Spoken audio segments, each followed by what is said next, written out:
Предметом нашего сегодняшнего разговора, как, наверное, Ахмед уже довел до вашего сведения, являются события, которые от нас отделяют уже 71 год.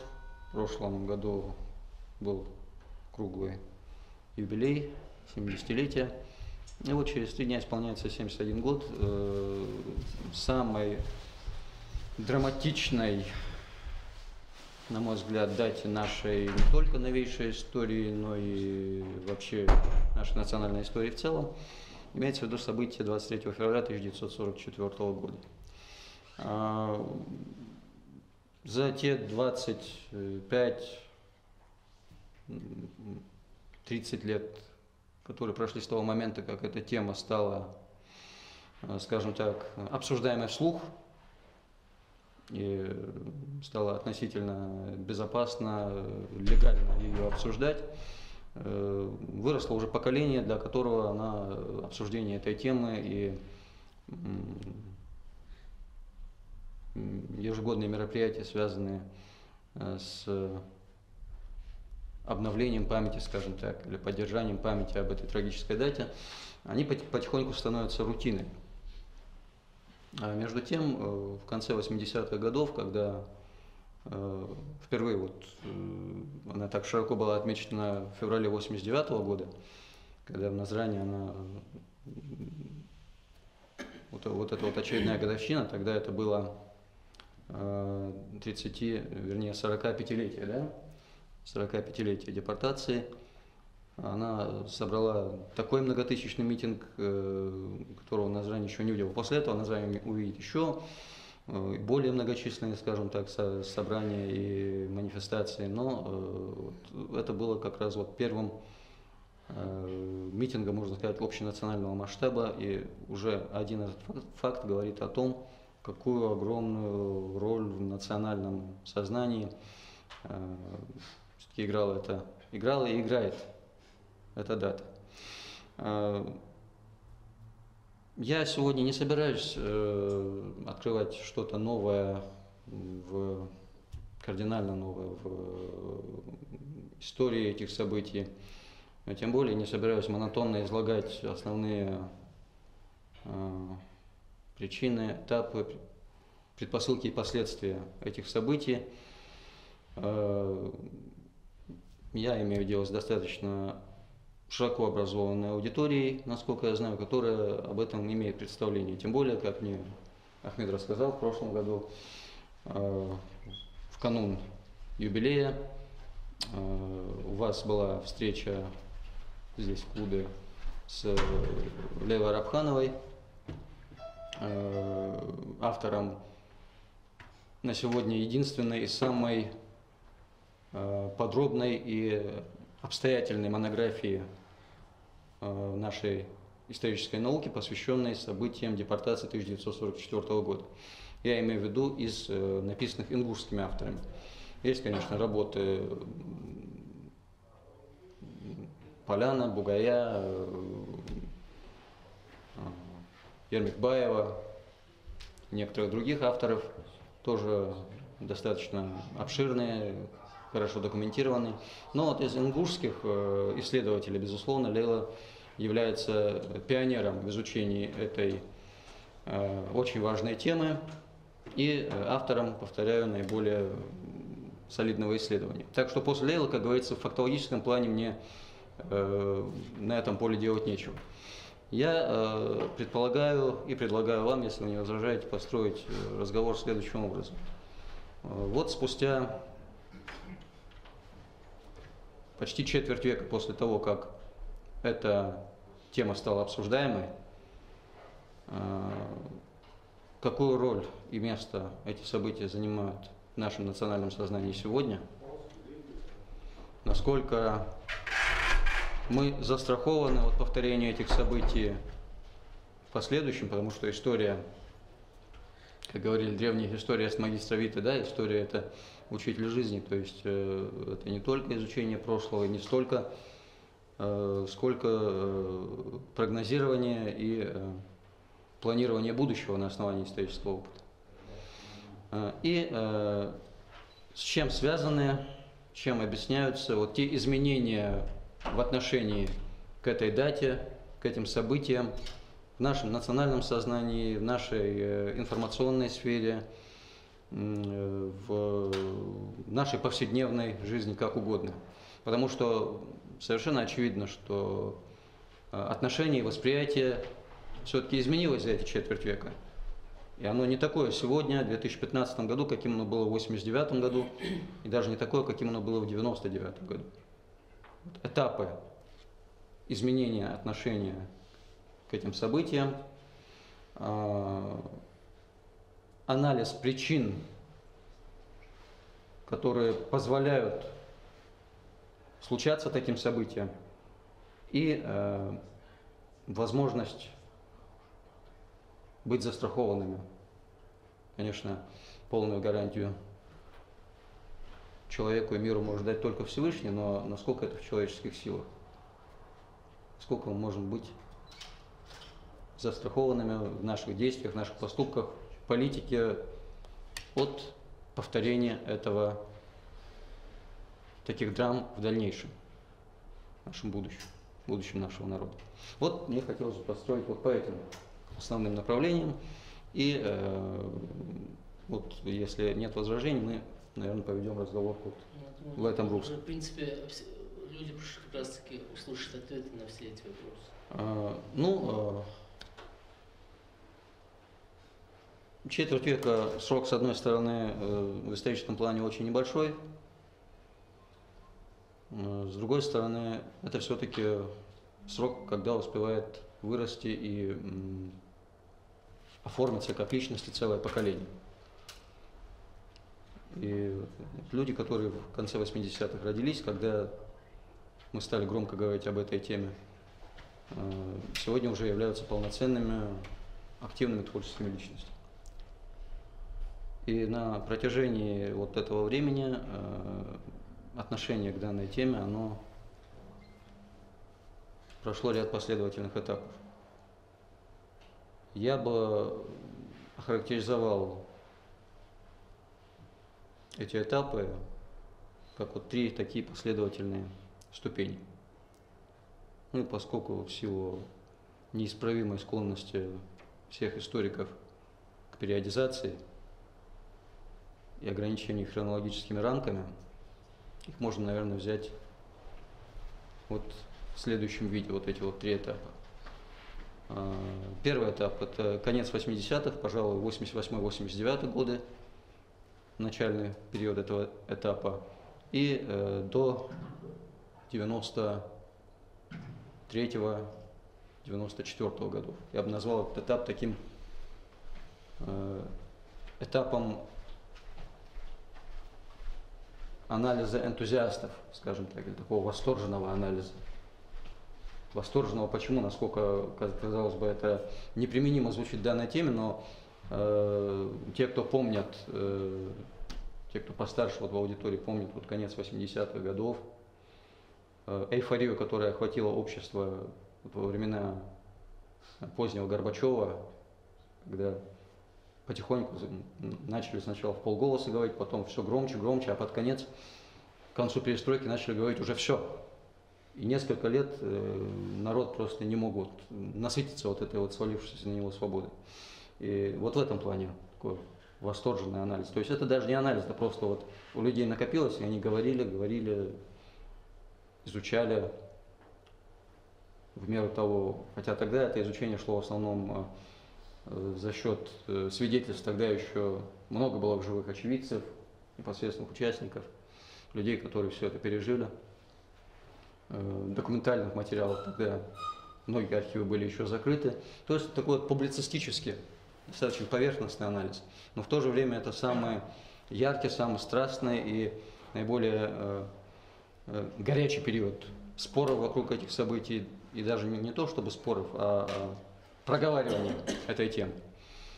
Второй период, он такой более умеренный, скажем так, уже более такой осмысленный. Это период, когда вот этот вот эмоциональный накал все еще сохранился, но изучение все-таки уже больше перешло на документальную основу. И для любого историка это уже более плодотворный и более, скажем так, важный этап, это где-то с середины 90-х годов и по начало 2000-х. То есть до начала вот этой нашей последней по времени эры стабильности, да, так называемой. И третий период, который, пожалуй, продолжается и по сей день, это вот последние 15 лет, когда эти события уже анализируются на более-менее, скажем так, холодную голову, более-менее трезво, относительно бесстрастно, потому что эмоции уже как-то проговорены, где-то они даже перегорели, эти эмоции, будем называть вещи своими именами. Именно об этом я говорил, когда упомянул о том, что отмечаемая дата стала, скажем так, для многих или для какой-то части общества рутиной. Вот как в советское время было празднование там 7 ноября или там, 9 мая. Да, это важные даты в жизни общества, но уже к ним как-то вот относятся вот, ну, как к текущему фону. И не случайно именно в этот период, то есть вот последние 15 лет, и выходят основные действительно вот такие солидные статьи, исследования, которые посвящены более-менее объективному, лишенному эмоционального окраса анализу. Лично меня такая тенденция, с одной стороны, радует, потому что это позволяет более объективно, повторяю, взглянуть на вещи, но с другой стороны, она меня тревожит не в плане научного подхода к этому, а в плане подхода к этому общества. Потому что я всерьез опасаюсь, что эта фаза может смениться 4-й фазой, то есть фазой равнодушного отстранения.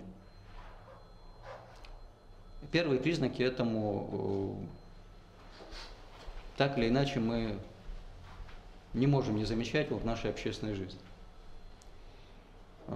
События, которые отделены 70-летним временным шлюзом, они, конечно же, не могут восприниматься нынешним поколением с той же остротой, с какой они воспринимались хотя бы 25 лет назад. Тем более, что сейчас огромный вал информации и просто невероятная пестрота нынешних событий современности, которые заслоняют собой любые исторические события и не позволяют нынешней молодежи, потому что я говорю прежде всего о молодежи, не позволяет всерьез увлечься какой-то исторической темой. Вот я очень опасаюсь того, что это может поставить какой-то барьер между теми событиями и нынешним. Сделать это какой-то древней историей.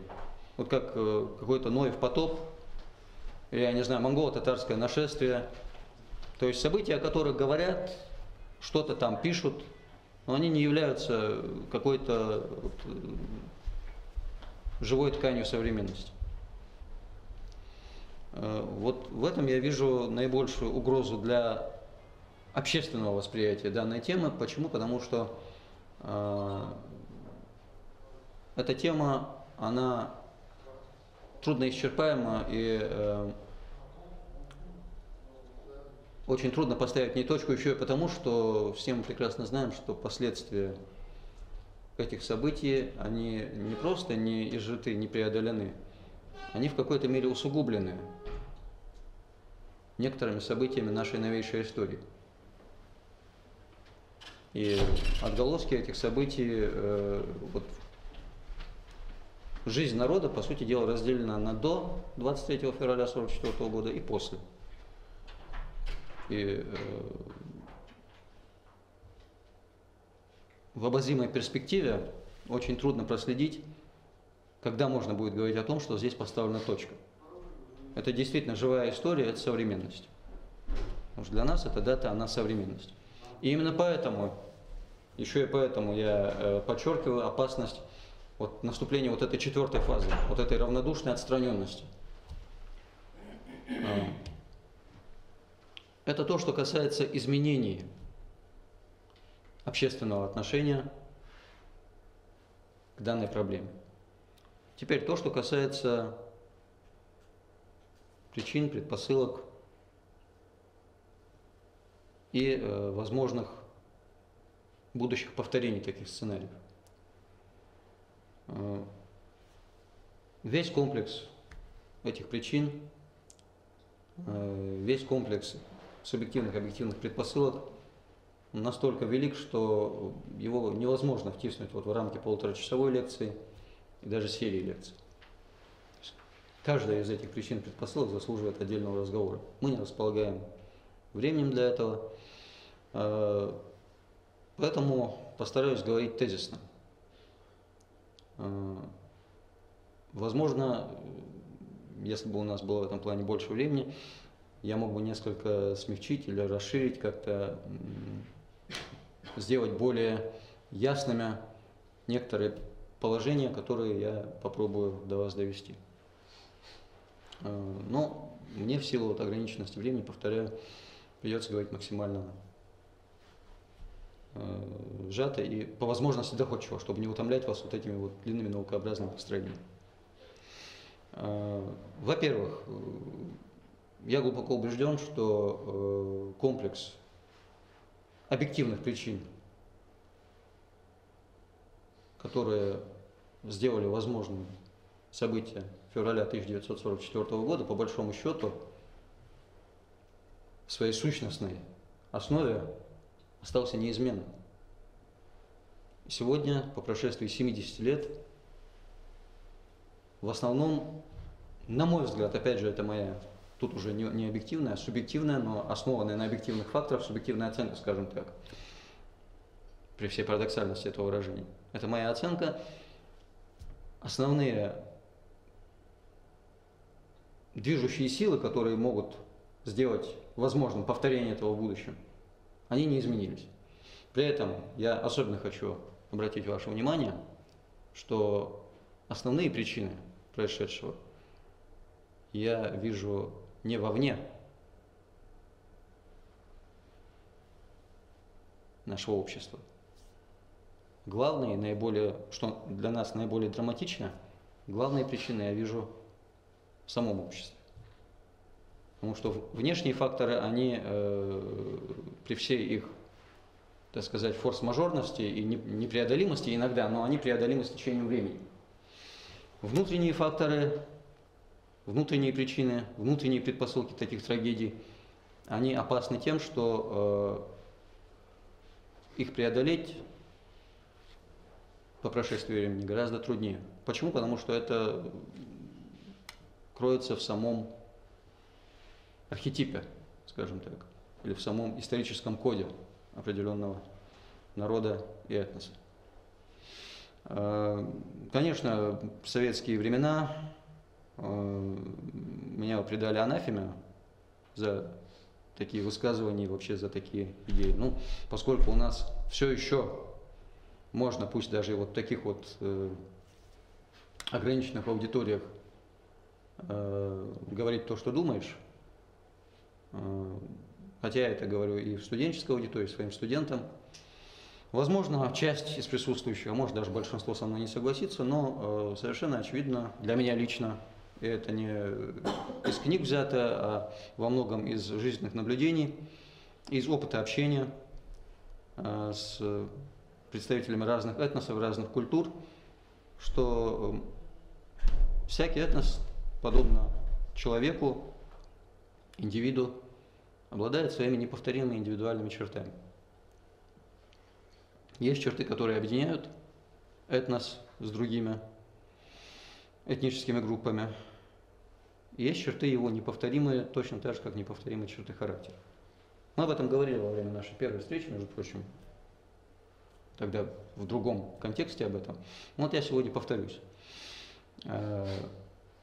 И вот эти вот черты как раз, некоторые из этих черт, они делают риск повторения подобных ситуаций очень высоким для некоторых народов и делают его крайне низким для других народов.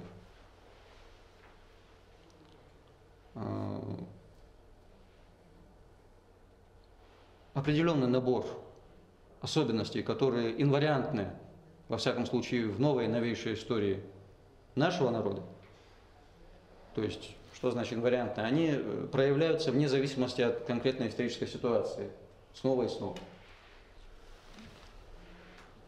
Они создают именно такую благоприятную основу.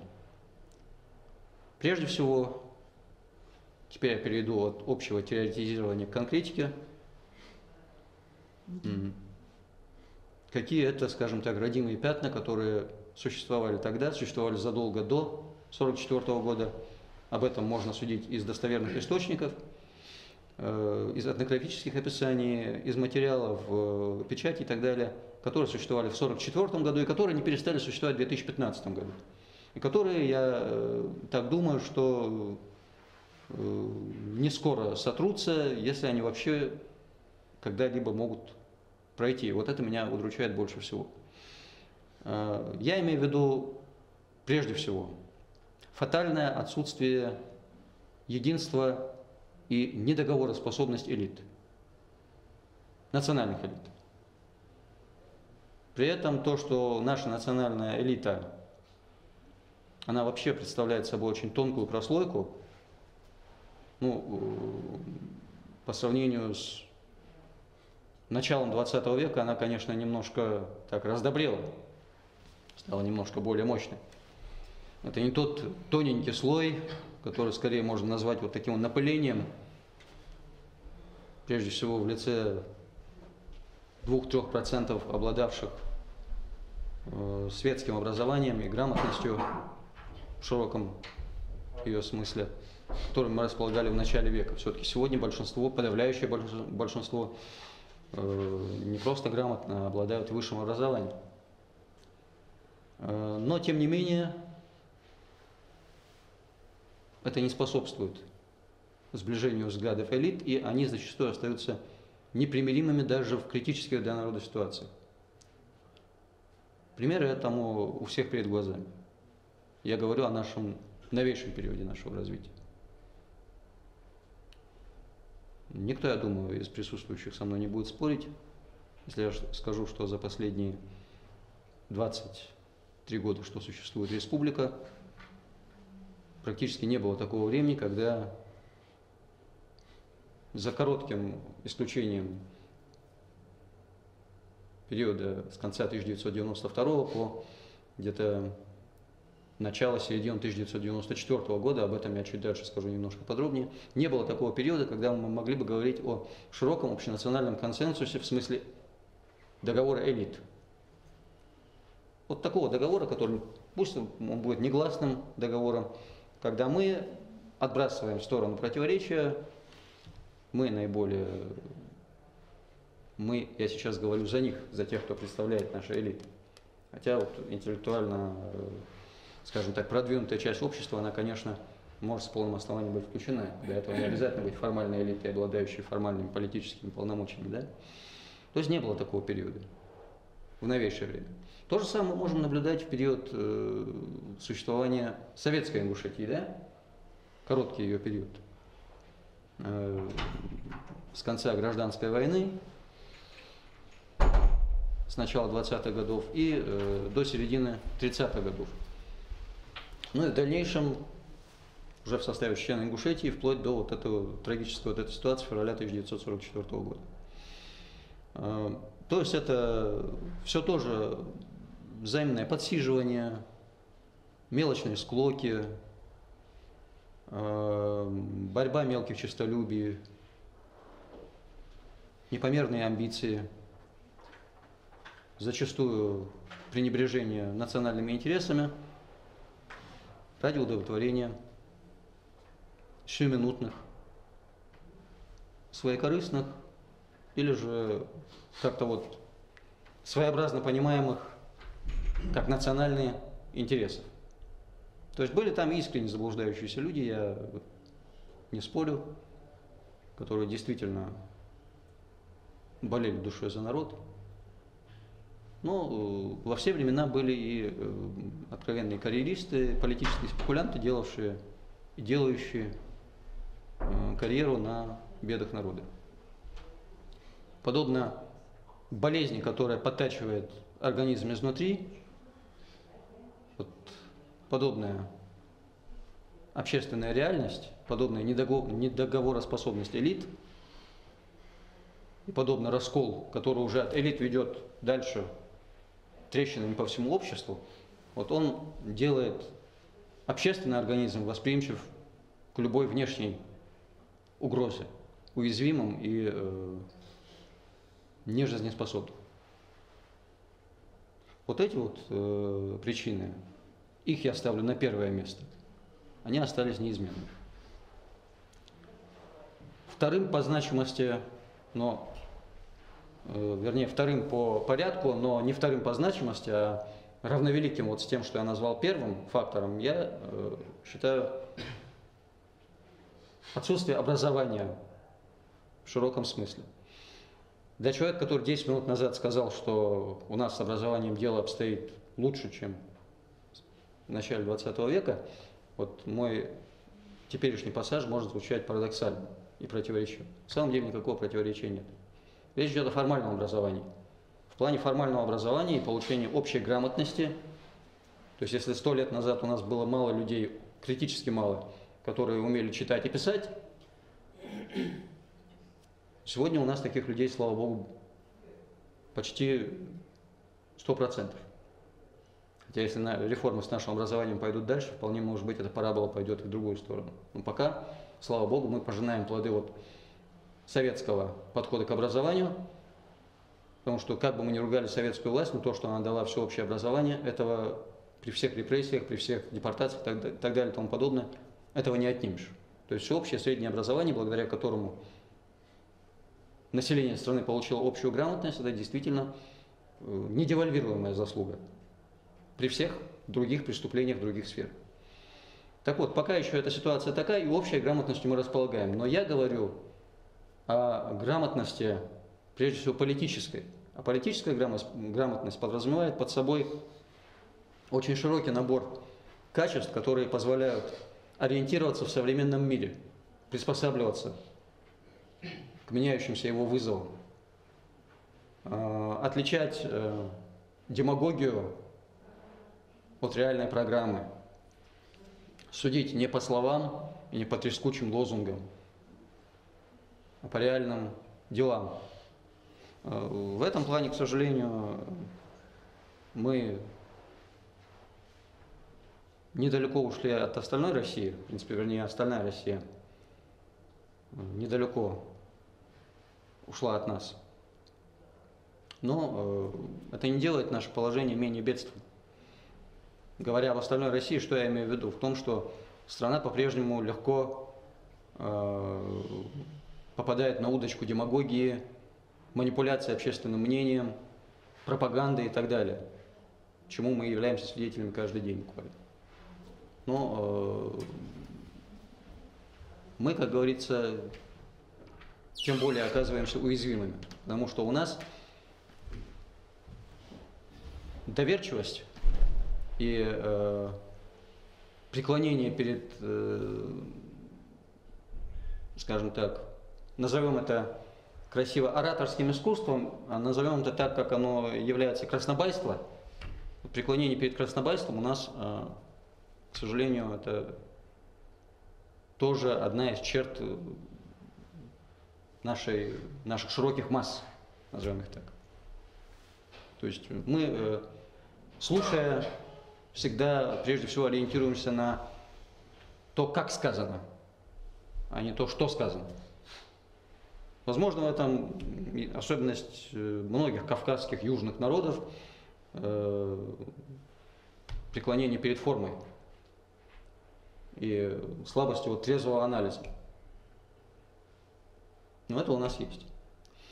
И вот это вот вторая особенность отсутствия образования. Теперь причины этого отсутствия. Причина в том, что мы так и не смогли решить, пока во всяком случае не смогли, надеюсь, решим, и надеюсь, это будет в обозримом будущем, потому что от этого действительно зависит выживание и народа, и государства, я имею в виду ингушское государство, пусть и в составе Российской Федерации.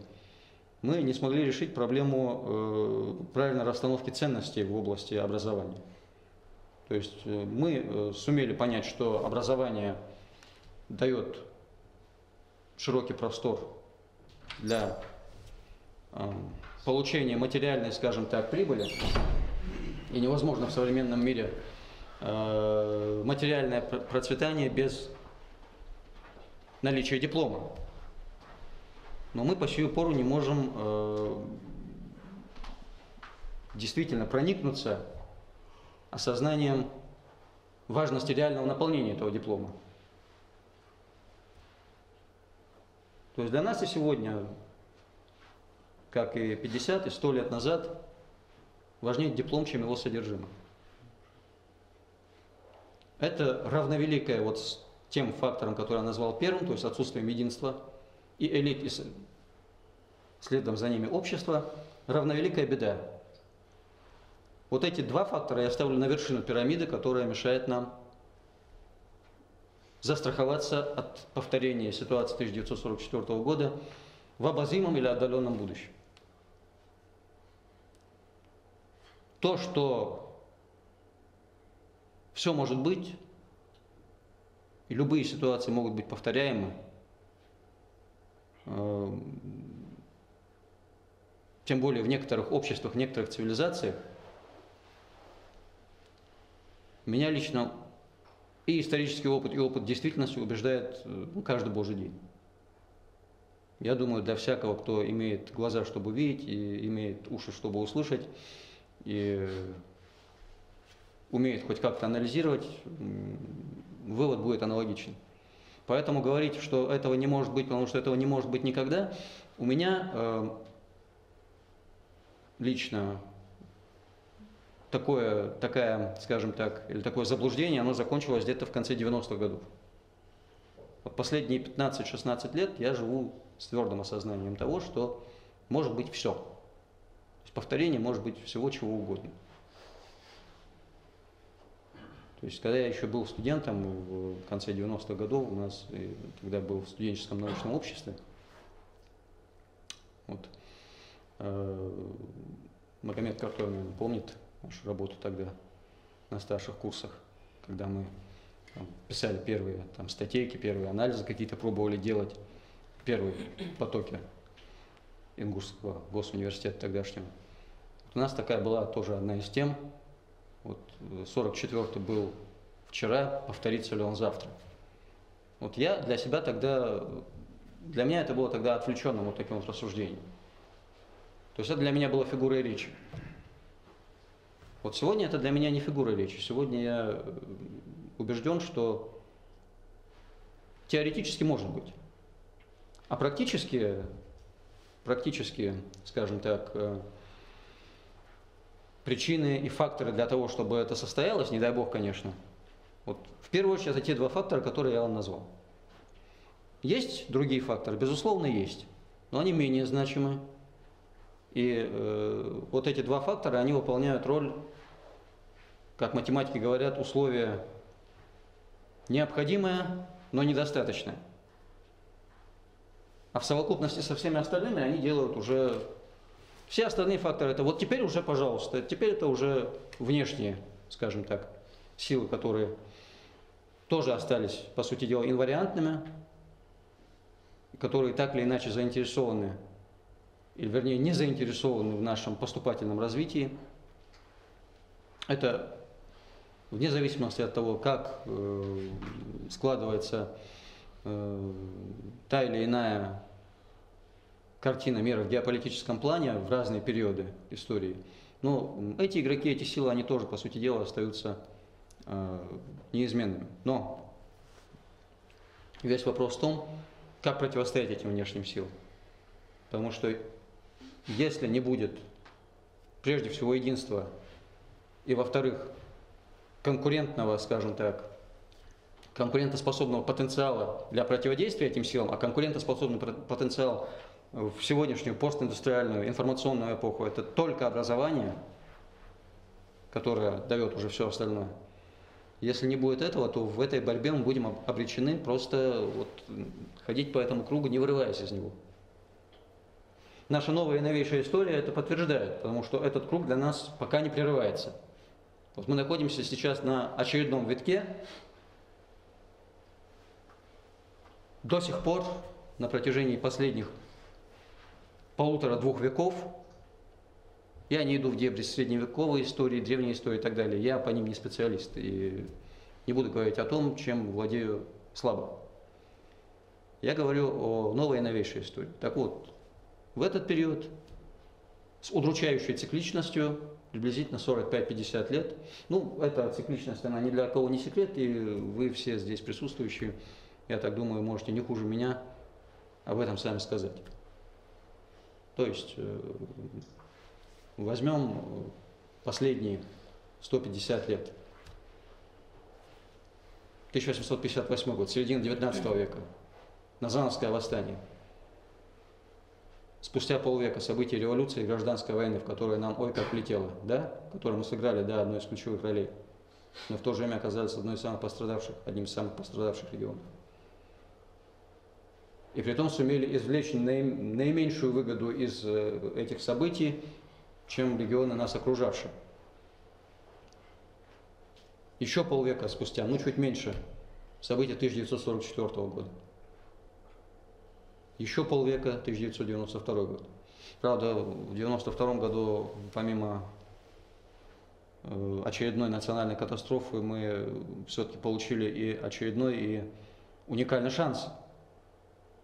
Но, на мой взгляд, последние 25 лет мы только и делаем, опять же, возможно, многие со мной не согласятся, возможно, я слишком категоричен, но это мое глубокое убеждение.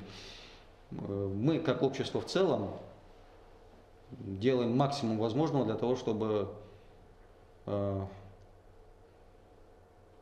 доказать себе и миру, что этот шанс был ошибкой, что он нам достался не по чину, как говорится, и не по заслугам.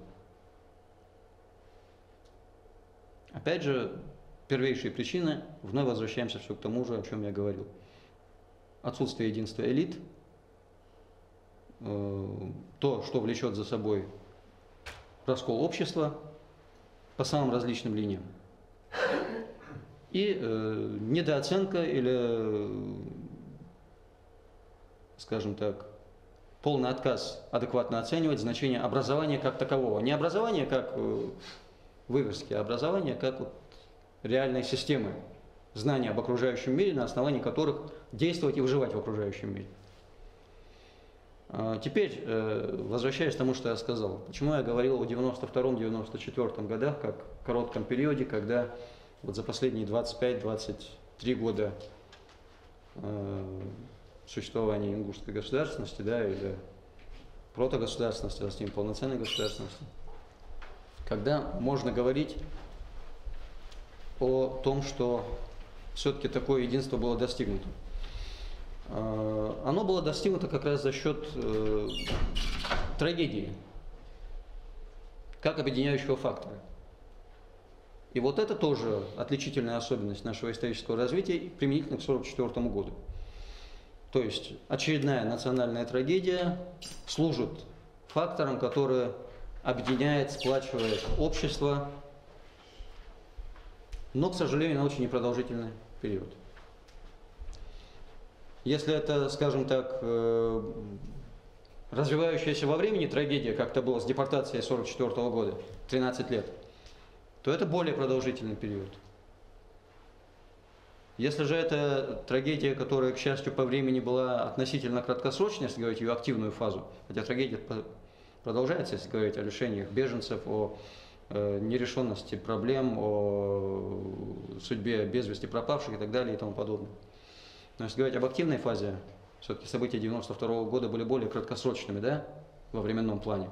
Соответственно, более краткосрочным был период, когда общество, общественные элиты заключили между собой такой негласный договор. Вернее, не было никакого договора, просто не предпринимали действий, которые активно мешали бы друг другу проводить какую-то созидательную деятельность. И, соответственно, именно первая половина 90-х годов является пиком наших достижений в области государственного строительства.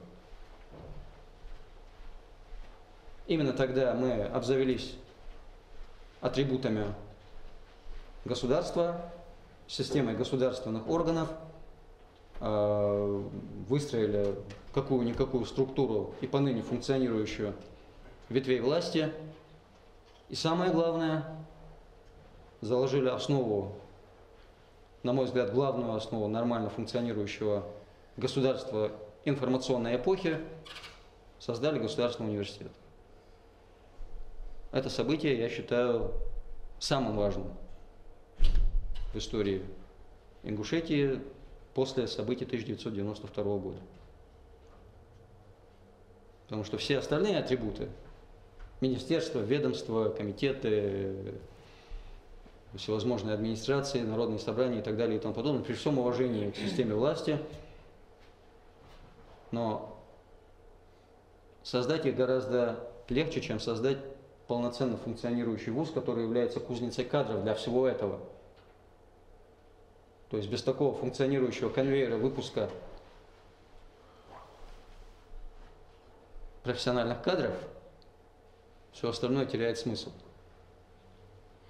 Именно поэтому, я думаю, не случайно, когда в 2004 году зашли очередные разговоры, начали катать очередные пробные шары относительно возможного объединения субъектов на Северном Кавказе, и опять же, прежде всего применительно к Ингушетии и Чечне, в газете «Новые известия» мне тогда довелось прочесть очень любопытный анализ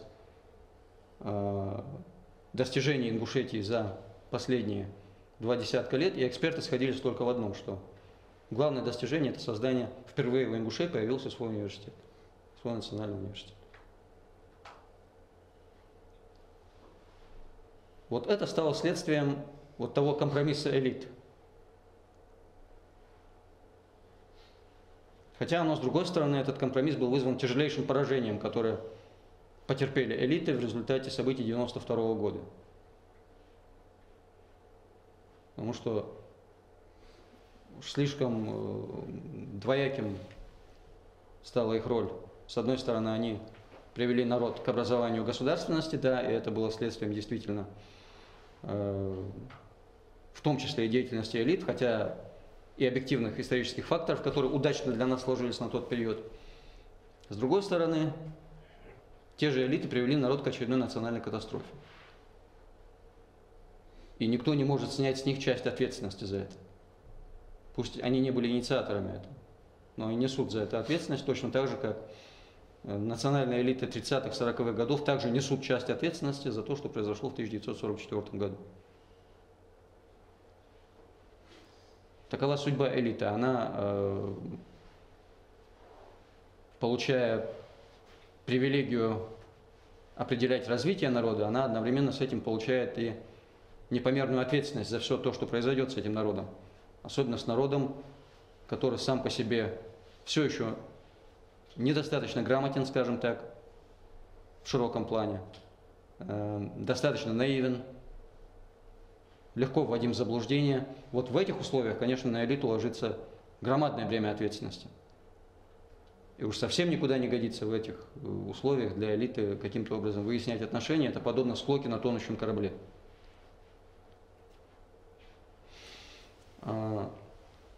При этом... 5 минут. При этом последнее, что мне хотелось бы сказать, вот эти факторы, то есть факторы объединения, пока они основываются на какой-то общей беде. Но то, что вообще даже в условиях этого общего, скажем так, неблагополучия нам пусть на короткий момент исторически, на несколько лет или десятилетия, удается найти общий язык внутри народа, это как раз свидетельствует о том, что это в принципе достижимо. В принципе, это возможно. И вот этот момент, на мой взгляд, является наиболее вселяющим оптимизм. В плане образования у меня многое вселяет оптимизм. Прежде всего то, что у нас при всем развале нашего образования, я говорю не только об Ингушетии, я говорю о России в целом, образование находится в упадке. Но вместе с тем, каждый год меня радует то, что в аудитории находится 3, 4, 5 студентов, которые, несмотря ни на что, учатся, несмотря ни на что, могут хоть сегодня поступить в любой и успешно учиться в любой вуз Российской Федерации или зарубежья. Так что потенциал у нас есть в плане образования. Вот преодолеть вот эти вот родимые пятна нашей национальной психологии, вот это гораздо труднее. И вот то, что нам хотя бы на короткое время удается объединяться, пусть и во время большой беды, это вселяет какой-то оптимизм, что рано или поздно мы научимся достигать этого и в относительно спокойный, скажем так, размеренный, благоустроенный период нашей жизни. И чем скорее мы этому научимся, тем скорее и тем дольше будут благоустроенные периоды нашей жизни, тем реже будут какие-то национальные бедствия в нашей истории. Я извиняюсь за свое многословие.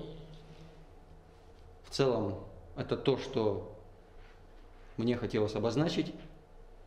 Пусть я значительно вышел за рамки 1944 года, но, повторяю, я вижу 1944 год только как одну, пусть и очень важную веху, одно звено в нашей новой, новейшей истории. Причем очень важное звено, оказывающее влияние и на нашу современность, и да, во многом на наше будущее, наверное. У меня все с лекционной частью. В нашем регионе, то есть у нас на родине, на протяжении почти полувека гимназия Гамурзиевская, она, по сути дела, была единственным светским учебным заведением. Открытая в конце 60-х годов, на начало 20 века, то есть на момент создания Назрановского округа, она являлась единственным учебным заведением. Ну, эти 150 человек, которые она выпускала, как вы думаете, могло это количество учащихся покрыть нужды даже тогдашнего, гораздо меньшего по численности ингушского этноса в образованных людях? Вопрос медресе, да, действительно, религиозное образование, оно было более разветвленным и гораздо больше имелось духовных образовательных заведений, да, в частности, вот медресе. Но вот все те люди, которых вы назвали совершенно справедливо, которые в свое время получали религиозное образование, все они в дальнейшем получили светское образование. Не будете же вы с этим спорить? И религиозное образование, оно как таковое, оно дает определенную картину мира и определенное отношение к реальности. Оно, безусловно, необходимо, и оно является одним из важнейших, может быть, даже важнейшим, пожалуй, в обществе, подобному нашему, важнейшим элементом духовного, скажем так, хребта нации. Поэтому оно необходимо. Я нисколько не собираюсь умалять его значение. Но в условиях, когда вам приходится играть на одном поле с людьми, у которых некий набор правил, который получается именно в специализированных светских учреждениях, вот с этим как раз у нас обстояло дело очень скверно в начале 20 века. Таких людей были единицы. Их можно буквально пересчитать по именам. А истинных патриотов, действительно, которые готовы положить, не все 100% получившие светское образование, там бывают люди, которые просто, да, обладают способностями, но не обладают организаторским талантом, интеллектуальными способностями. Обладают организаторским талантом, но по натуре своей робкие, не готовы пойти на политический риск. Обладают тем, другим, третьим, но не обладают еще чем-то четвертым. Чтобы вот эти качества уникально сложились в одном, таких личностей вообще пальцев на одной руке хватит, наверное, чтобы их пересчитать. Да и сегодня ситуация не намного изменилась. Ну, с таким товаром всегда беда в любую эпоху. Это штучный товар. Так что тут как раз никакого противоречия нет. Если назвать вещи своими именами, на протяжении всего 20 века шел колоссальный отрицательный отбор. Но это явление, оно общее, к сожалению, для всей страны. Просто в целом история страны в 20 веке сложилась так, что были приняты такие правила игры, которые способствовали именно отрицательному отбору. И репрессии 30-х годов – это только один из элементов. Понимаете, две опустошительные мировые войны, гражданская война, коллективизация и так далее. И тому подобное. Вообще вся первая половина 20 века – это сплошная череда потрясений. А всегда в таких вот потрясениях прежде всего страдают и на войне, и в революциях, и при всевозможных чистках и прочих социальных потрясениях страдает прежде всего вот та часть общества, которую Гумилев назвал пассионариями. И те, которые ниже всего кланяются, у которых наиболее негибкая спина, наиболее, скажем так, выраженные лидерские качества в том числе. Так что тут с вами можно полностью согласиться. Да. Плюс вот добавьте это все к тому, о чем я сказал. Это внешние факторы, общие для всей страны, плюс они накладывались на вот наше внутреннее неблагополучие.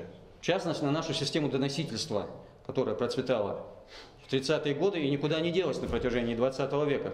Просто сегодня, к счастью, ну, сегодня я говорю, в те же 80-е годы, 90-е годы, в период перестройки, это доносительство, оно имело менее трагические последствия. Если в 30-е годы за это ставили к стенке, то в 80-е годы человек терял партбилет там, или в 73-м году во время грозненских событий, или он лишался работы. То есть вот в чем проблема. Держать фронт трудно, но можно. Но что делать, когда тебе бьют в спину? Ну, в принципе, у нас республика маленькая, народ тоже невелик.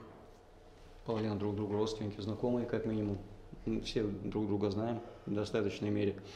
По большому счету, если я правильно понял, если вот ваш вопрос, если я понял правильно, звучит так, что если люди, которые занимаются вопросом наших элит, изучают этот вопрос и ищут пути выхода из вот сложившейся ситуации на основе этого анализа. Правильно? Если среди этой элиты люди, которые, изучив эти причины, делают все возможное во избежание. Ну, тут очень трудно сказать, это уже слишком глобальный вопрос. Понимаете, тут теория малых дел скорее может работать, потому что трудно определить 1, 2, 10 людей, которые, будь они даже титанами мысли и людьми уникальных способностей, смогут переломить ситуацию в целом народе. Тут как раз такая ситуация, которая может быть переломлена только усилиями такой сетевой структуры.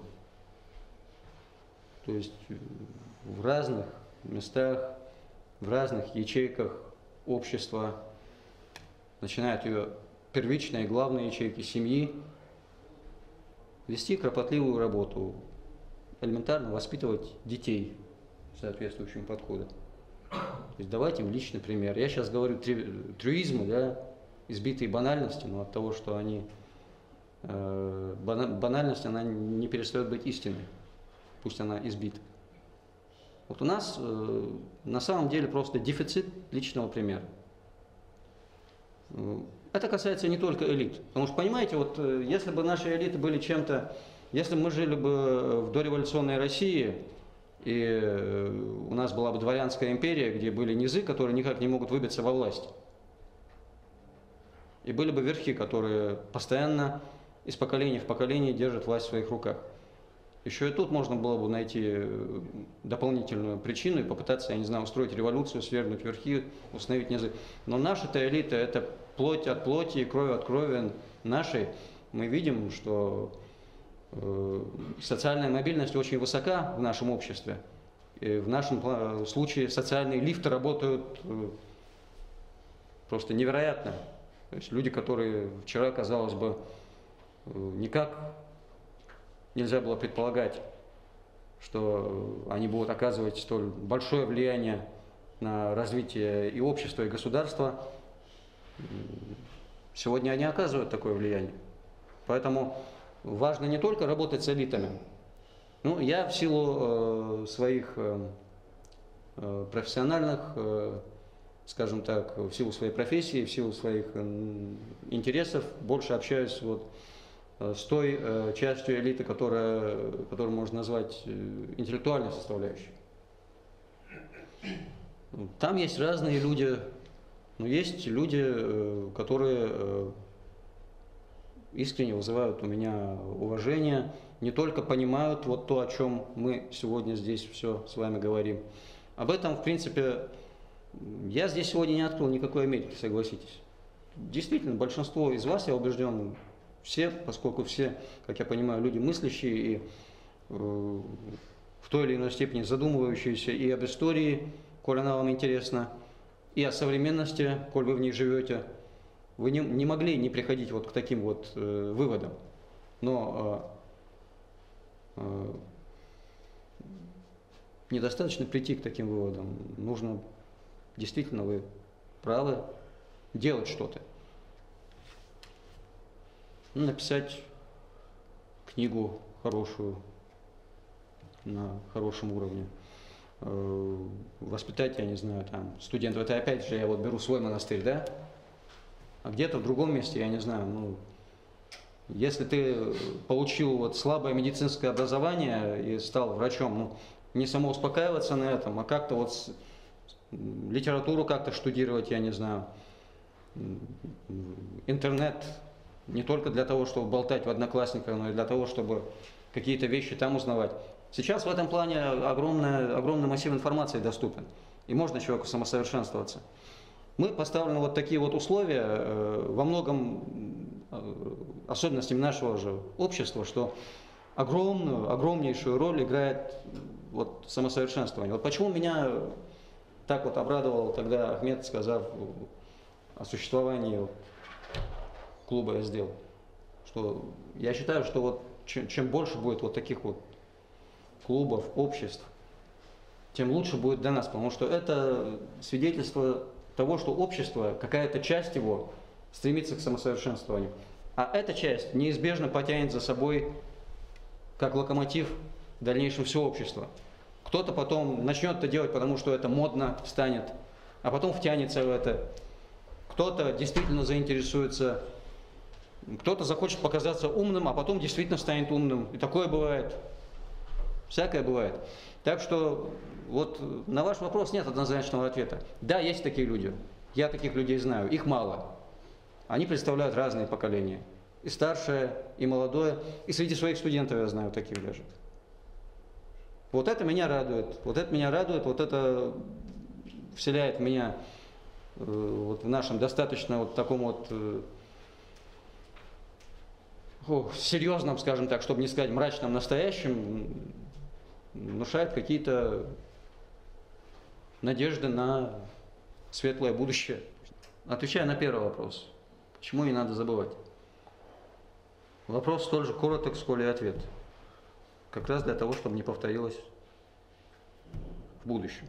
Потому что при всем том, что мы это пока помним, мы регулярно совершаем вот эти ошибки на протяжении даже всего того периода, когда мы об этом можем говорить вслух. Вообразите себе, что будет, если мы в один прекрасный день забудем об этом и не будем знать, к чему привело вот относительно недавнее наше прошлое. Или, опять же, повторяю, история – это не просто наука о прошлом, что там, когда было, а о том, как этого избегать в настоящем и в будущем. Именно исходя из этого. То есть именно вот так преподносить поколению, да, следующему эту проблему? Ну, как угодно. Можно так преподносить, можно преподносить иначе. Тут разные. Эту проблему можно рассмотреть под совершенно различными углами. Я сегодня рассмотрел ее под одним углом, который мне представляется вот очень важным. Важно просто другое, хотя бы говорить об этой проблеме, потому что она очень сложна, очень многоаспектна.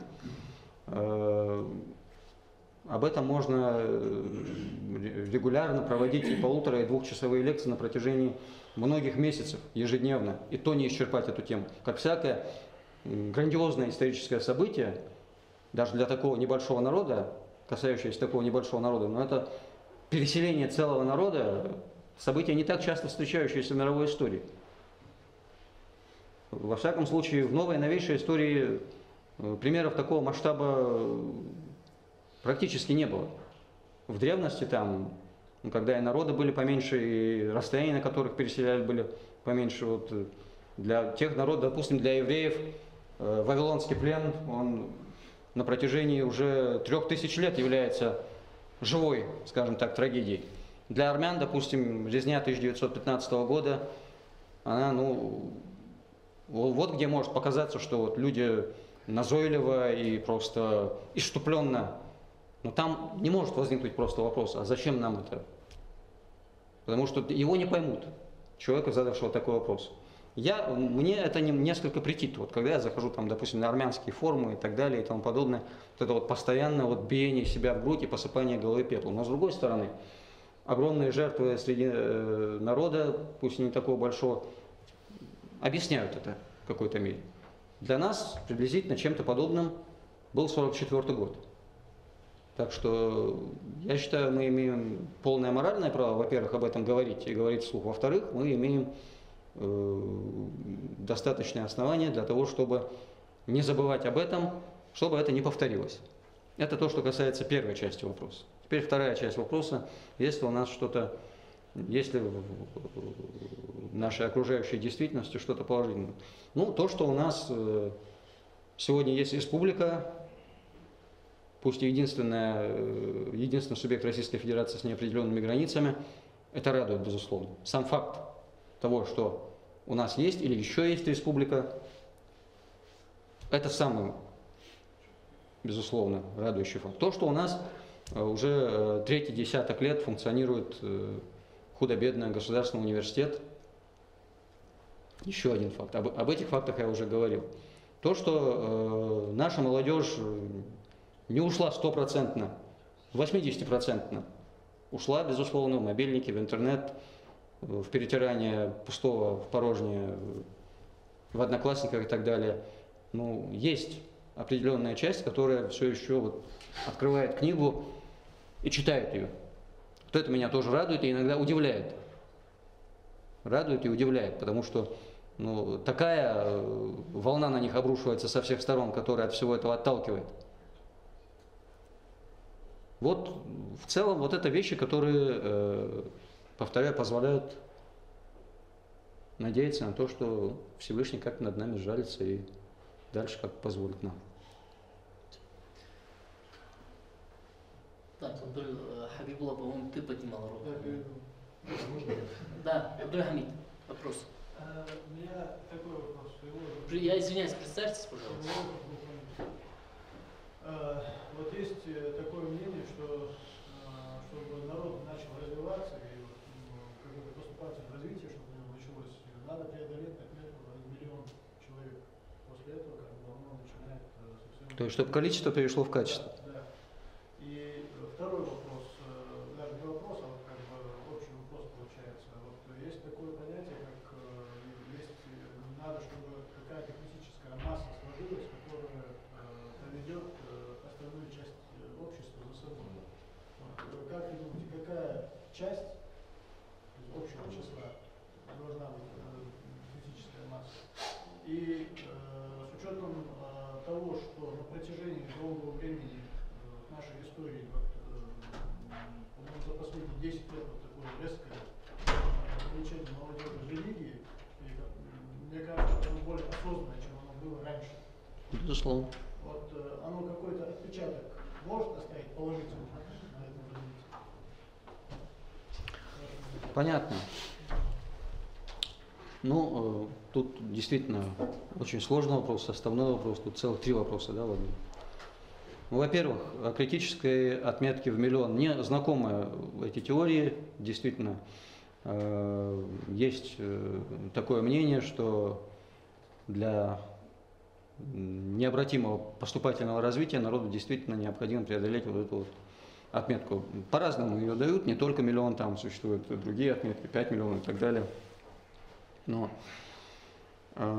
просто боюсь, что у нас нет с вами такой роскоши дожидаться, пока нас будет миллион. И могут просто не сложиться условия, или наоборот, могут сложиться условия, чтобы нас стало еще меньше. Так что нам неизбежно придется иметь дело и что-то придумывать вот в той ситуации, когда нас вот сегодня около полумиллиона, да? Так что на этот вопрос могу ответить только так. Так, второй вопрос. То, что касается религии. Действительно, настоящее религиозное пробуждение. И оно имеет и свои положительные стороны, оно имеет и свои отрицательные стороны. Положительные стороны, безусловно, в том, что молодежь, ну, она действительно... Молодежь у нас достаточно чистая. И, ну, наверное, как всякое молодое поколение, пока оно не обтерлось, не обило себе углы, не набило шишки, этот максимализм юношеский, он как нельзя лучше сочетается вот с религиозностью. Ну, в этом, опять же, и опасность.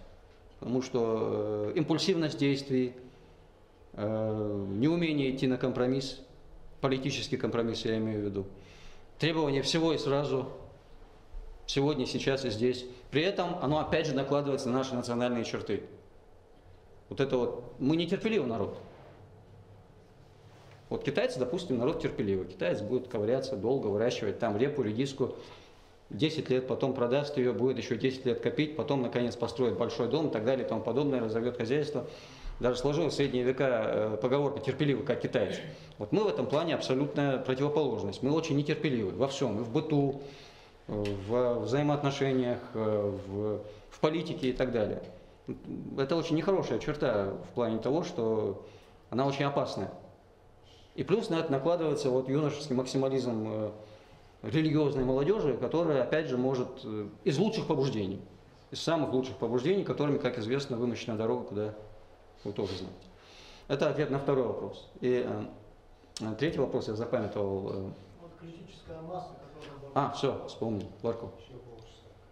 Критическая масса – это самый трудный из этих вопросов, которые поставили, пожалуйста, потому что, ну, сугубо моя точка зрения, я считаю, что это должно быть не меньше 20% и не больше 30%, от 20 до 30%. Общество должно проникнуться этим, для того, чтобы ситуация кардинально сдвинулась с места. Было бы время, больше объяснил, почему, но вот очень коротко отвечаю на ваш вопрос. Да, Магомед, Борзов Магомед.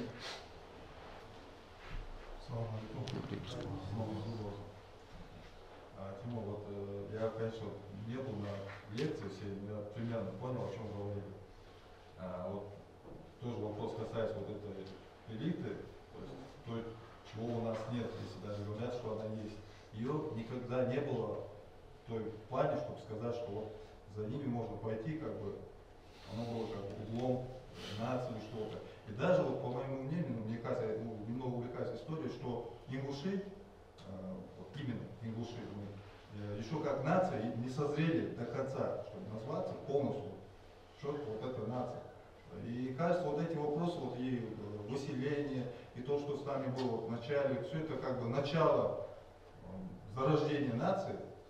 Вот этот путь, вначале, ну, были, конечно, какие-то элиты, да, вот мы помним, и Горская республика, там было несколько ингушей там, и потом при советской власти они отстаивали какие-то эти, но не было какой-то ясной вот позиции, что вот это все ингуши, и мы отстаиваем вот эти позиции.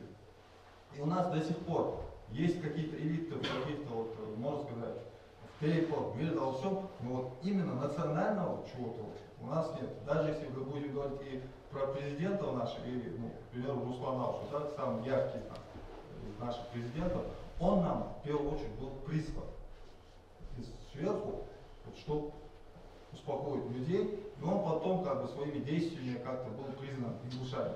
Вот по вашему мнению, мы как нация уже сформировались, или мы еще формируемся, на какой мы стадии, и какой должно быть, вот это, как сказать, вот эта элита, и кто должен нас возглавлять, вести? Баркул. Спасибо, Магомед. Я понял. Неблагодарный вопрос. Вопрос, возможно, и неблагодарный, но во всяком случае очень, на мой взгляд, правильно поставленный. Вот именно в плане нации. Вот эту часть вопроса мне хотелось бы увидеть. Задан вопрос, сформировались ли мы как нация? Спрашивают моего мнения. Мое мнение однозначное – нет. Нация – это высшая стадия развития этнического организма, скажем так, да, этнического сообщества. То есть в нацию народ переходит тогда, когда он как раз осознает четко систему приоритетов, ориентиры и свои жизненные потребности и учится внутри себя выстраивать такую систему, которая позволит ему наиболее эффективно добиваться этих приоритетов, этих ориентиров. Очень грубо и упрощенно говоря, для того, чтобы стать нацией, надо научиться выстраивать внутри себя иерархию. То есть наступить на горло собственному «я» где-то и научиться подчиняться своему брату ингушу, так же, как мы будем подчиняться, допустим, какому-нибудь Ивану, Абдуль-Азизу или Гансу, неважно, присланному или пришедшему из-за пределов. Вот до той поры, пока нам легче будет подчиниться им, чем вот нашим соседям, одноклассникам, бывшим, где-то нашим родственникам и так далее, пока мы не перестанем задаваться вопросом, а чем он лучше меня? И пока этот вопрос не будет мешать нам ему подчиниться, вот он пошлет нас в бой, грубо говоря, на войне, и мы пойдем беспрекословно. Он скажет нам, вот, занимай должность там начальника планового отдела, а мне хочется быть начальником в бухгалтерии, допустим, или первым заместителем директора. И вот все, вот раз он меня назначил там этим начальником отдела, все, плохой он начальник, ничего, я не хочу с ним общего иметь, и все. Я пойду писать на него кляузу. Вот. Я привожу нарочно, вот специально, вот такие утрированные, упрощенные ситуации, хотя они не так уж редко встречаются. Вот надо, чтобы меньше таких ситуаций было, чтобы народ стал нацией. Так что нация мы пока нет, к сожалению. Выбора еще. Можно подчиниться, если мы сами будем. Башир, я обязательно предоставлю слово, обязательно. Сейчас я предоставляю слово Коригову, потом Махмад Али, ты, а потом дальше мы перейдем, да? Хавашу предоставишь? Хаваш. Кто Хаваш? Я не Хаваш, я не Гапур. Ну давай Хаваш. Друзья знают, как Хаваш, сами куда-то Гапур. Тимуром с детства знакомы, поэтому как Хаваш. Тимур, в принципе, мой вопрос пересекается с ранее заданными. Первое, значит, мы считаем, что наш путь развития нашего народа как бы уникален. Первый такой маленький вопрос. Считаешь, согласен ли ты, есть ли в истории примеры подобного развития, ну, назовем модель развития общества, похожей с нашим, с ингушами? И второй вопрос. Я знаю, что ты глубоко изучаешь разные, не только историю, во всех направлениях, но если, по твоему мнению, развитие общества, путь которого ты хотел, чтобы уши повторили хотя бы. Вот если вот на примере развития народа, общества, чтобы ты хотел, чтобы мы хотя бы так себя возродили, так бы себя поставили. Вот два вопроса. Баркул Хаваш. Первый вопрос, он очень трудный. Относительно того, да, действительно, каждый народ уникален, и наш народ, я много думал над этим, и не могу сказать досконально, что я знаю всемирную историю от А до Я, ее невозможно знать, но из того массива истории, который я знаю, но мне очень трудно привести вот такой вот пример, чтобы вот какой-то вот такой вот фатальный круг, который трудно разрывается, его невозможно разорвать. Вот такое постоянное повторение одних и тех же ошибок. Если угодно, то есть такой народ, это русский. Россия. Почему? Потому что тоже вот постоянное повторение одних и тех же ошибок, одних и тех же, вот в частности, вот следование постоянно вот буквально вот вчера у нас в аудитории был разговор со студентами относительно этого, что каждый народ, на мой взгляд, обладает не только характером, но и такой, скажем так, душой. Вот если Запад обладает душой мужской, интеллектуальной, рациональной, постоянно ищущей везде выгоду, то в России какая-то вот женская вот душа, на эмоциях основанная. Вот кто-то понравится, и за ним в вагоне воду. Вот я приводил пример для студентов Сербию и Болгарию, две страны на Балканском полуострове, из-за которых Россия постоянно ввязывалась в войны. В том числе одна из них стоила России национальной катастрофы, Первая мировая война. Формальным предлогом стал инцидент в Сараево, как вы помните, да? И которые также регулярно, грубо говоря, кидали Россию. И при этом особенно не испытывая никаких угрызений совести.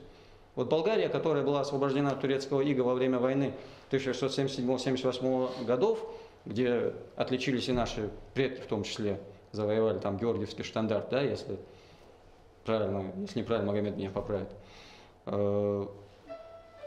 Она, это Болгария, и в Первой и во Второй мировых войнах выступила противницей России. В Первой мировой войне открыто на стороне стран Четверного блока, во Второй мировой войне как не воюющий союзник Гитлера.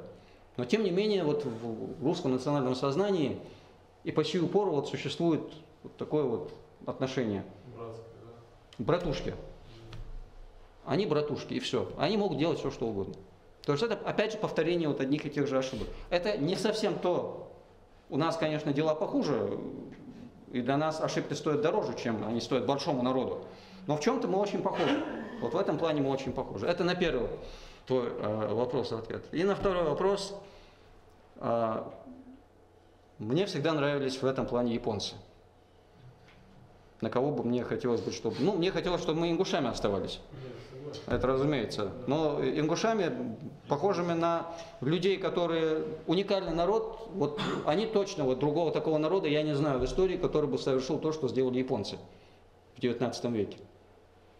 То есть совершив такой скачок из такого состояния, из феодальной, раздробленной, воюющей друг с другом и разбитой вдребезги страны, за какие-то считанные десятилетия стать ведущей, одной из ведущих мировых держав, а потом в следующее столетие вообще стать мировым лидером, одним из мировых лидеров, буквально во всем, в экономике, в том числе и в политике. У Японии большой потенциал, несмотря на то, что после поражения во Второй мировой войне ее сильно зажали. Почему? Не только из-за их достижений, но и потому, что это народ, который, на мой взгляд, оптимально сочетает сохранение традиций и заимствование нового. Вот это вот сочетание, если мы хотим остаться ингушами, значит нельзя отказываться от традиций или от основополагающих из них, чтобы не утратить национальную идентичность. Но в то же время надо как-то встраиваться в существующий мир. Так что в этом плане мне хотелось бы, чтобы вот мы поближе вот к этому направлению выбрали путь развития. Да. Ибрагим. Я извиняюсь, что я прервал, просто Хаваш давно тянул руку. Ибрагим Колигов. У меня вопрос короткий. Зачем? И вот зачем выслали народ, да? Не один, а вот 7, да, народов выводили. В прошлом году Лейла Арабханова выражала мысль, что это было сделано, запланировано было еще в 30-е годы. Средняя Азия была, в планах было Советский Союз застроить промышленными объектами, большими, да, промышленных, союзного значения. И как бы как ну, рабочий потенциал, да, ресурс, да, людской, вот, в силу характерных черт, да, присущих именно народам с Кавказа, да, высланных. Вот были вот именно вот выбраны именно народы, там, Ингушетии, Чечни, еще там, да, несколько народов. Вот, мне интересно мнение вот, твое в отношении этого вопроса и насколько оно обосновано, немножко обосновать. Хорошо, я понял. Ну, тут, опять же, трудно ответить одной какой-то версии. Опять же, это будет версия, потому что почему все это было известно только тем, кто это планировал и осуществлял. Только Бог знает, и они, ушедшие в мир иной. Почему, на мой взгляд? Несколько причин. Главное из них я вижу в отношении Сталина, потому что политика была персонифицирована, как в принципе всегда в России политика персонифицирована, а в сталинский период она была персонифицирована как никогда до и после. То есть это зависело от взгляда одного человека. Сталин как законченный государственник, то есть как вот просто эталон государственника, этатиста, он строил такую модель государства, тем более тоталитарного государства, в которой все элементы этого государства, тем более национальная окраина, будут управляемы максимально управляем. В этом плане геополитическая значимость Северного Кавказа нас заставляла обращать на него особое внимание. И тут Кавказ отличается исключительно пестротой национального состава, и сложилась удобная геополитическая ситуация к концу Второй мировой войны, когда, грубо говоря, Сталину был никто не указ в Европе, да и по большому счету в мире. С конца 1943 года, после того, как обозначился коренной перелом в войне, и до июля 1945 года, пока американцы не испытали первую атомную бомбу, Советский Союз был доминирующей силой не только на европейском континенте, но и в мире. И в этот период Сталин, очевидно, пришел к выводу, что можно перекраивать не только геополитическую, но и этническую карту. И для этого были убраны народы, которые Сталин считал менее, скажем так, в силу, опять же, своих национальных черт, менталитета. Сталин, как кавказец, при всей запутанности своего происхождения, грузинского, осетинского, иного и так далее, смешанного, но тем не менее он хорошо знал ситуацию здесь, хорошо знал эти народы. И он на самом деле действительно, в чем можно согласиться с Лейлой, что это действительно планировалось не в один день, и идеи эти витали в воздухе давно. В царское время тоже были такие прожекты, еще декабристы планировали, которых мы все привыкли видеть романтиками, положившими свои карьеры и жизни за счастье народное. Некоторые из них вынашивали достаточно кровожадные планы в отношении кавказских народов, считая, что здесь тоже вот надо провести вот такую национальную селекцию и заселить этими народами отдаленные части. То есть, грубо говоря, сделать то же самое, что сделал Сталин. При этом Александр I в этом плане, тиран и деспот, он отличался гораздо более такими либеральными. Я немножко уклоняюсь от темы, но мне приходится всегда, когда говорят о декабристах и Александре I, вот эта резолюция, которую Александр начертал на прошение Ермолова после Дадаюрта в 1822 году. Ну, наверное, кто-нибудь из присутствующих об этом знает. Когда Ермолов после того, как селение было вырезано, направил список с представлением к награждению, особенно отличившихся в этом деле, как это называлось, акция, дело. Так вот, Александр I начертал резолюцию, что не считаю возможным награждать отличившихся при убиении женщин и детей. Это император, деспот, тиран и так далее и тому подобное. А Ермолов сторонник декабристов, лично знакомый и высоко ценил многими из них. Потом, в начале 20 века, вот одна из идей была выселять преступные элементы вместе с семьями. Я в Государственном архиве Российской Федерации как-то вот наткнулся на вот эту памятную записку, данную министру внутренних дел Щегловитову от кавказского наместника с тем, что вот они говорили, мы высылаем, а они потом, отбыв срок, возвращаются к семьям и начинают здесь опять безобразить. Поэтому давайте их с семьями высылать. Но опять же была наложена резолюция, что Дума будет против, ну и как за границей не поймут, видимо, так. То есть общественное мнение все-таки царское правительство волновало. Потом в Деникинский период, когда в 19 году разорили Далакова и Кантышева, начальник штаба корпуса Ляхова, полковник Михайлов, направил телеграмму, это уже она хранится в Российском государственном военном архиве, в штаб армии в Новочеркасск, что выселить селение Базоркино со всем населением и заселить их казаками. Но опять же, видите, касалось только отдельных селений, отдельных регионов. Такой масштабный проект был только при Сталине. И задуман, и реализован. И именно, на мой взгляд, по причине того, что Сталин решил избавиться от народов, которые хуже воспринимают вот, государственное управление, тяготы государственного управления, хуже умеют подчиняться. Те же ингуши, те же балкарцы, между прочим, у них много черт, которые их с нами роднят. Хотя они тюрки, да, мы там другая этническая, антропологическая вроде бы группа, но тем не менее. Те же калмыки и так далее. Вот была выделена такая группа народов. И с ними поступили так, как поступили. Мне главная причина видится в этом. Хотя есть и другие причины, но просто нет времени о них говорить. Сейчас следующий. Интересно знать, вот, что вы думаете по поводу того, что могло наше общество на данный момент, да, в истории сделать, чтобы не допустить такую трагедию? И что они могли реально сделать? В 1944-м? Да. В 1944-м, пожалуй, нельзя было сделать уже ничего. Надо было делать раньше, хотя бы с 20-х годов. Потому что такие вещи, они назревают долго, и, понимаете, потом уже проходит точка невозврата, там уже, как говорится, машинист может повеситься на стоп-кране, но для поезда тормозной путь 2 километра. То есть он обязательно проедет это и уже...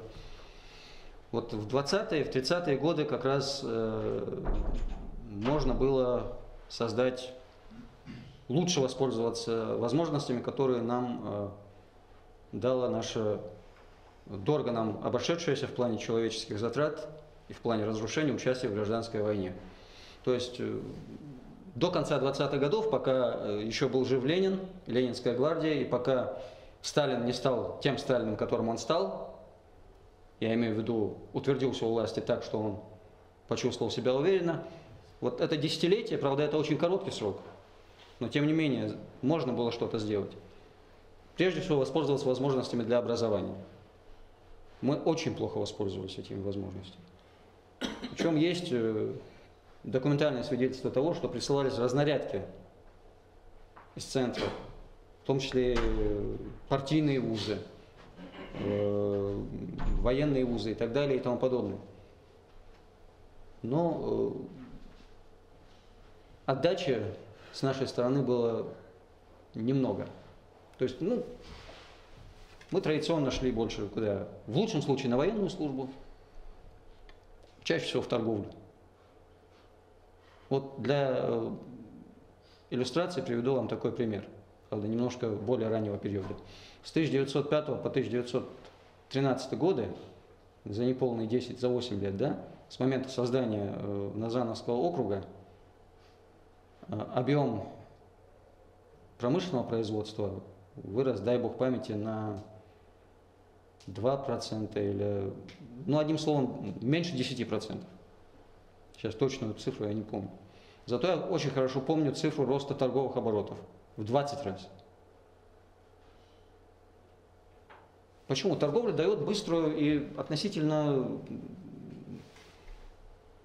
легкую прибыль.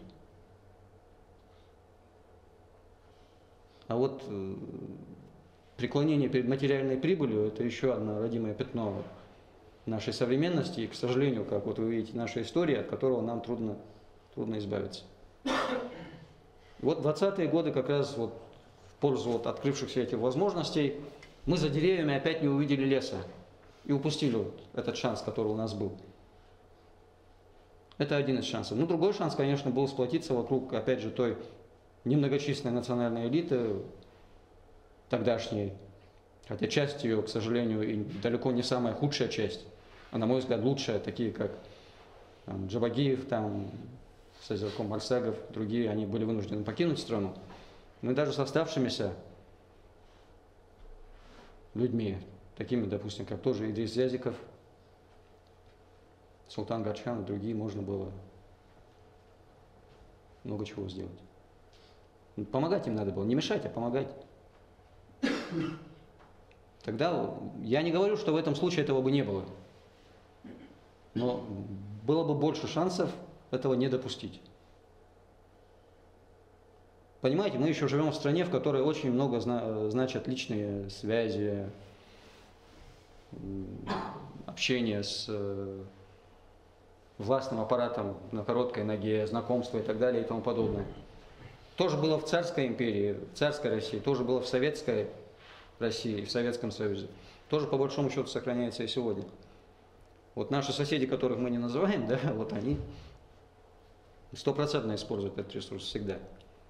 У нас с этим... А для этого надо, опять же, создавать образованную элиту, которая с ними будет говорить на одном языке, с которыми они будут комфортно себя чувствовать.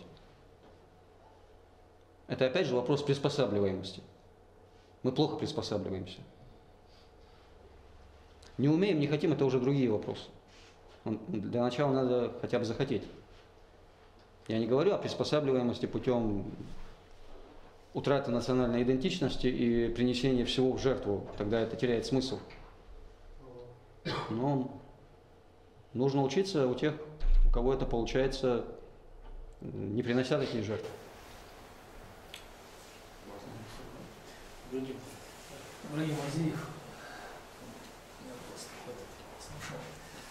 Ну, были названы две главные причины, да, нежелания нашей учиться и разобщенность людей. Или как факторы сказали, основополагающие. Но это все внутренние причины. Вот такое впечатление сложилось, что вот побили в темном переулке Хлюпика, и виноват он в том, что не занимался действием борьбой. А судья все-таки посадит хулиганов, да? Я к чему говорю, если мы будем вот так вот, мы вот сконцентрировались как-то на внутренних причинах больше, на себе. Не кажется тебе, что если мы будем так вот и дальше концентрироваться на внутреннем факторе, не учитывая внешних, мы так и будем топтаться на месте. Ну, то есть, грубо говоря, если мы хотим решить свои проблемы, то нам нужно не просто как учиться, это так абстрактно, как пальцами в массу бить, а готовиться, учиться против конкретного недруга. Так, дело в том, что против конкретного или абстрактного недруга на сегодняшний день, опять же мы возвращаемся к этому, самым эффективным оружием является как раз образование. И самым доступным из тех видов оружия, которые нам сегодня доступны. А что касается того, что побили Хлюпика, побили, потому что не Хлюпик как раз. Был бы Хлюпик, никто бы не заметил. Этот момент. Но в такой драке победителем выйти невозможно. И возвращаясь к событиям депортации 1944 года, с одной стороны, хорошо, наверное, что все-таки не было такого вот массового сопротивления, потому что в этом случае жертвы были бы, выселили бы все равно, но жертвы были бы, наверное, больше. В этом заслуга, наверное, той старшей части народа. Фактор неожиданности, конечно, сыграл свою роль.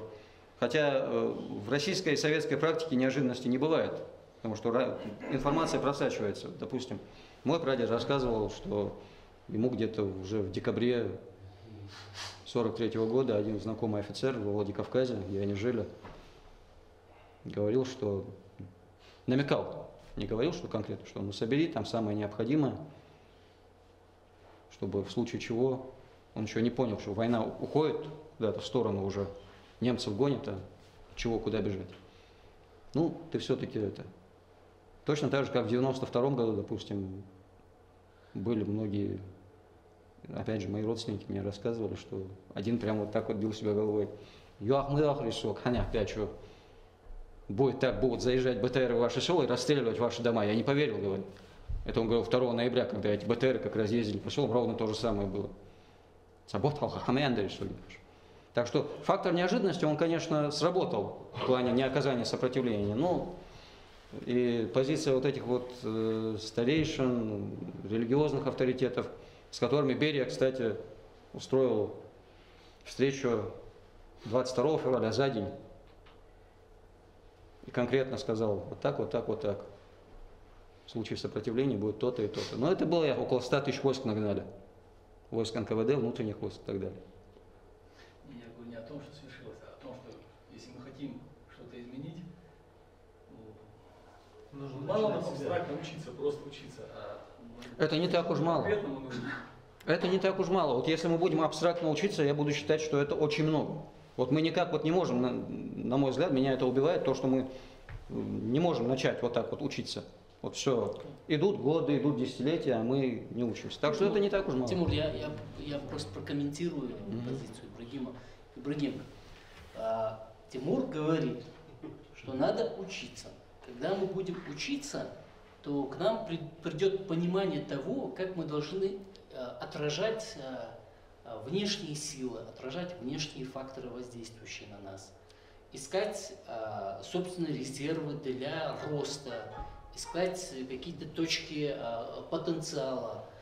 Вот я правильно? Я Молодец, в этом понимании учиться же, да? Именно так, потому что внешние факторы никто не отбрасывает. Просто я в силу ограниченности нашего времени не стал о них говорить. Внешние факторы сильны, и иногда с ними ничего не поделаешь, даже со всем нашим образованием и со всем нашим единством. Повторяю, бывают такие ситуации.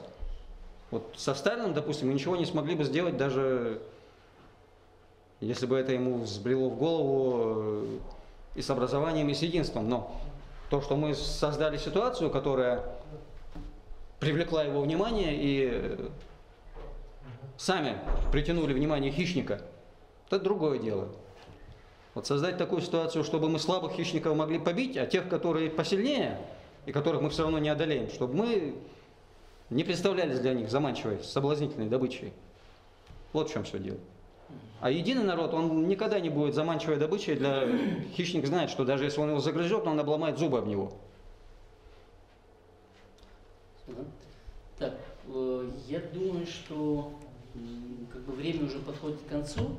Я попробую коротко задать Да, вопрос. вот я хотел сказать, что вы являетесь автором последнего вопроса. Так, пожалуйста. Предыдущий вопрос, мне просто стало интересно задать вопрос, если с точки зрения исторической... Я прошу прощения, представьтесь, пожалуйста. Меня зовут Асхаб. Асхаб Азиев, да, мой бывший студент. Да, просто Цыбович, Асхаб Азиев. С точки зрения исторического детерминизма, если рассматривать этот вопрос, вот просто исключительное участие ингушей в вот этих революционных делах, гражданской войне, потом такое же достаточно исключительное участие во Второй мировой войне, так называемой, насколько это было оправдано? Может, все-таки в этом тоже есть смысл искать корень наших бед? И вообще, на любую проблему историческую всегда существует широкий диапазон мнений. От самых простых, ординарных, гласных, да, до экстраординарных, порой негласных мнений. И какие вам известны альтернативные точки зрения на эту проблему? Они есть на самом деле. Речь идет о методологии, да, исторической? Ну, понятно, да. На альтернативные точки зрения, наверное, у нас уже нет времени, а вот конкретные факты, которые вот ты привел в вопросе, если я правильно понял, насколько было оправдано участие в таких вот потрясениях, такое активное участие, как гражданская война, Вторая мировая война и так далее. Вот, коль скоро названы вот эти два события, то в них участие было, на мой взгляд, оправдано и предопределено. Другое дело, оно могло быть в плане гражданской войны, допустим, менее активным, каким-то более осторожным, более... Но опять же, тут уже исторические обстоятельства не оставляли нам другого выбора. То есть вся предыстория, она подготовила к тому, что мы выступили именно на той стороне, на которой мы выступили, именно так, как выступили. То есть на стороне красных, которые хотя бы на словах озвучили то, что нам было необходимо. То есть изменение земельного вопроса, изменение национального вопроса, то, что нас больше всего беспокоило. Но ведь и в то время существовала альтернативная точка зрения. Существовала. Вы имеете в виду точку зрения Джабагиева и его соратников. Наиболее привлекательная точка зрения, согласен с вами, но за ней не стояла реальной силы.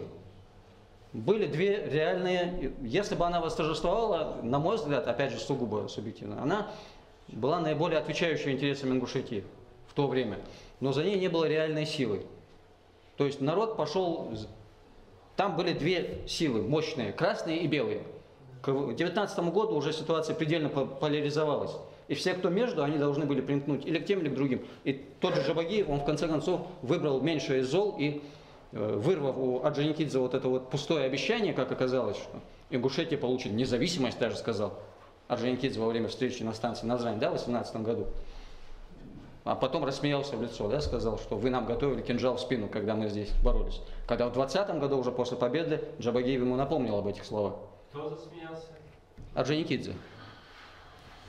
Так, это было предопределено. Участие во Второй мировой войне тем более. Тем более. Потому что тут уже у нас не было никаких шансов.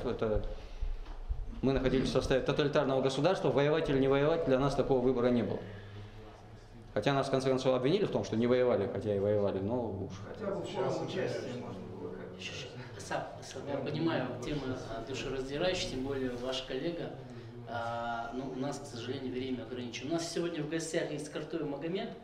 Он является руководителем Государственной архивной службы. Я хотел бы ему предоставить возможность как бы подытожить вот то, что происходило сегодня в этом помещении на протяжении 1,5 часов, если он имеет такое желание, конечно. Вообще-то я надеялся сегодня послушать, я получил большое удовольствие. отличаться. Вы коллеги же, да? Я имею в виду Да, по университетской мы партии. почти однокурсники. Единственное, Магомед учился на курс младше. Мы коллеги, работаем вместе в ней, так что мы друзья. Ну тогда поддержи друг друга. Честно говоря, я сегодня получил огромное удовольствие от аудитории, от услышанного, то, что ты мне сегодня рассказывал. Это не часто услышишь, согласитесь с этим, поскольку действительно многие вещи, которые мы слышим, они носят такой формальный подход, а здесь действительно была высказана точка зрения, конечно, не совсем можно согласиться, у каждого, конечно, свои какие-то мысли на этот счет, но есть нам всем над чем задуматься, в первую очередь, как мне кажется.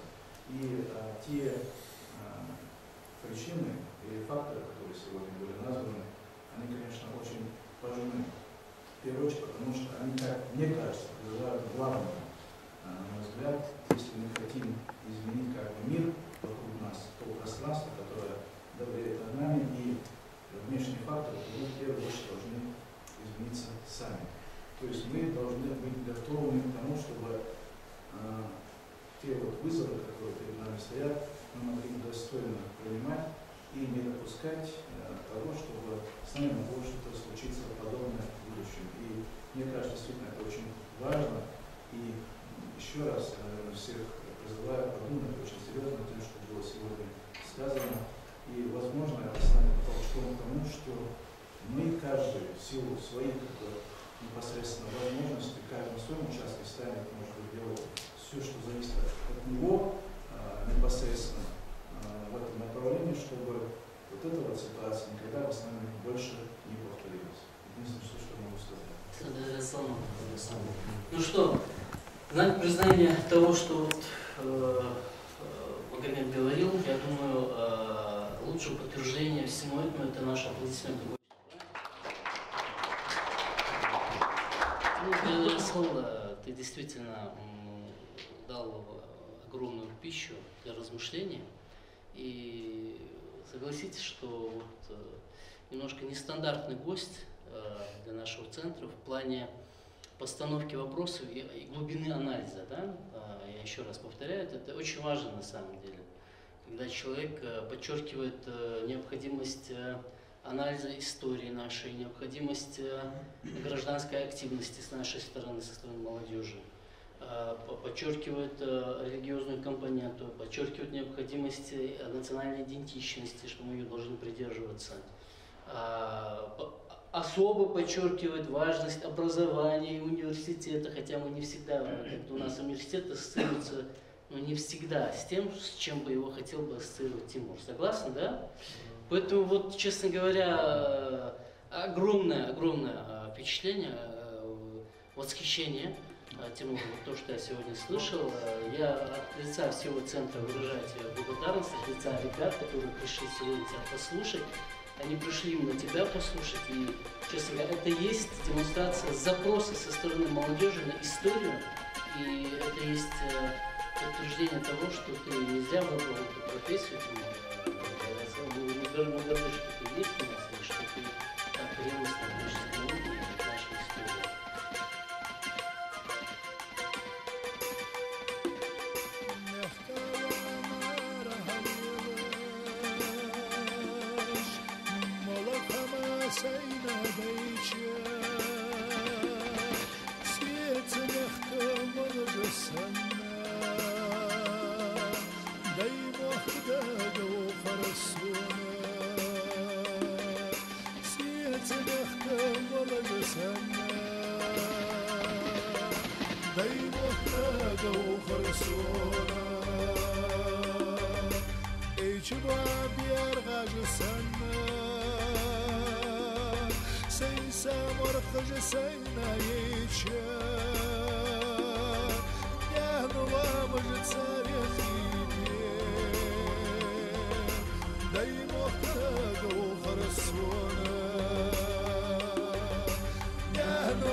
سينا ليشا يا سرينجا حيلة لستي داي مخداقة وخرسونا يا سرينجا حيلة لستي داي مخداقة وخرسونا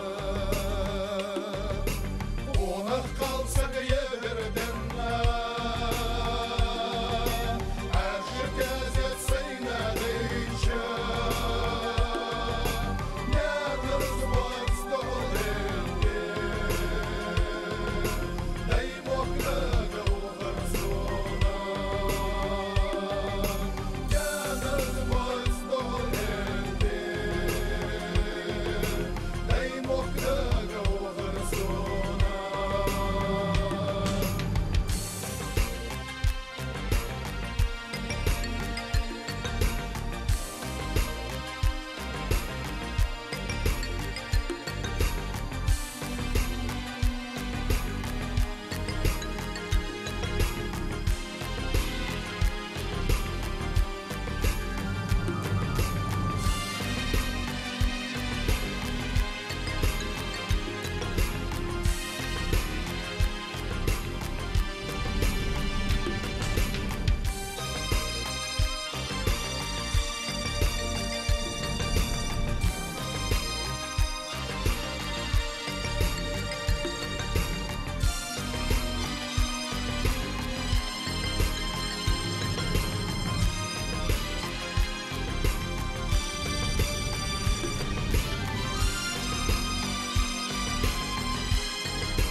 يخاب النار عليلاش